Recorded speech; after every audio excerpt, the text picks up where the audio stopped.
Hello dear audience, welcome to management Bangla YouTube channel. আজকের ভিডিওতে আমরা শিখে নেব ফিলিপ কটলারের সোশ্যাল মার্কেটিং প্ল্যান। দেখো, সোশ্যাল মার্কেটিং বলতে বোঝায় সামাজিক বিপণন। এই ব্যাপারটি আসলে কি? এটা এমনই একটি প্রক্রিয়া যেখানে আমরা মার্কেটিংয়ের কিছু প্রিন্সিপাল বা স্ট্র্যাটেজি অর্থাৎ নীতি বা কৌশল ব্যবহার করে মানুষের কোনো আচরণের মধ্যে আমরা ইতিবাচক কোনো পরিবর্তন আনার চেষ্টা করি। এবং এই যে পরিবর্তন, এই পরিবর্তনের মাধ্যমে কিন্তু মানুষেরও যেমন কল্যাণ হচ্ছে, তেমন সমাজেরও কল্যাণ হচ্ছে। এর নির্দিষ্ট কিছু ধাপ রয়েছে। সেই ধাপগুলো হচ্ছে কি কি? যেমন প্রথমেই যেটা করতে হবে, সিচুয়েশন অ্যানালিসিস করতে হবে, অর্থাৎ পরিস্থিতি বিশ্লেষণ করতে হবে। সেখানে সামাজিক সমস্যা, লক্ষ্য গোষ্ঠী বা কী কী সমস্যার ওপর আমি কাজ করতে চাইছি সেটাকে চিহ্নিত করতে হবে। তারপর আমার উদ্দেশ্য নির্ধারণ করতে হবে, অর্থাৎ আচরণগত যে পরিবর্তন আমি মানুষের মধ্যে নিয়ে আসতে চাইছি তার জন্য আমাকে কিছু সুস্পষ্ট এবং পরিমাপযোগ্য লক্ষ্য নির্ধারণ করতে হবে। এরপর যেটি করতে হবে সেটা হচ্ছে অডিয়েন্সকে সেগমেন্ট করতে হবে, অর্থাৎ লক্ষ্য গোষ্ঠীকে আমাকে বিভাজন করতে হবে।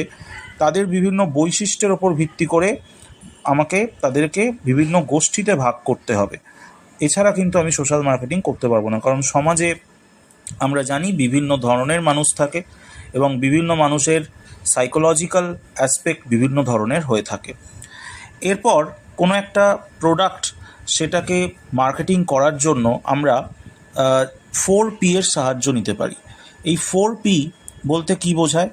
ফার্স্ট P বলতে বোঝায় প্রোডাক্ট তথা পণ্য, সেকেন্ড P বলতে বোঝায় প্রাইস তথা মূল্য, থার্ড P হচ্ছে প্লেস বা স্থান, কোন স্থানে আমি বিক্রি করছি, কি মূল্যে বিক্রি করছি, কোন প্রোডাক্টকে বিক্রি করছি, এবং তারপর সেই স্থানে আমি কিভাবে বিষয়টি সম্পর্কে প্রচার করব বা বিষয়টি সম্পর্কে আমি প্রমোশন করব বা প্রোডাক্ট সম্পর্কে আমি প্রমোশন করব, সেটাকেও একটু দেখতে হবে।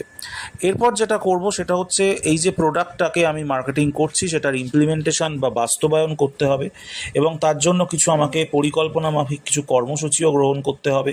তার ব্যাপারে যথেষ্ট প্রচার অভিযান চালাতে হবে, এবং আফটার দ্যাট আমরা ফলাফল পরিমাপ করে আমরা কার্যকারিতা যাচাই করব, অর্থাৎ ইভ্যালুয়েট করব যে সেটা কতটা সাকসেসফুল হয়েছে।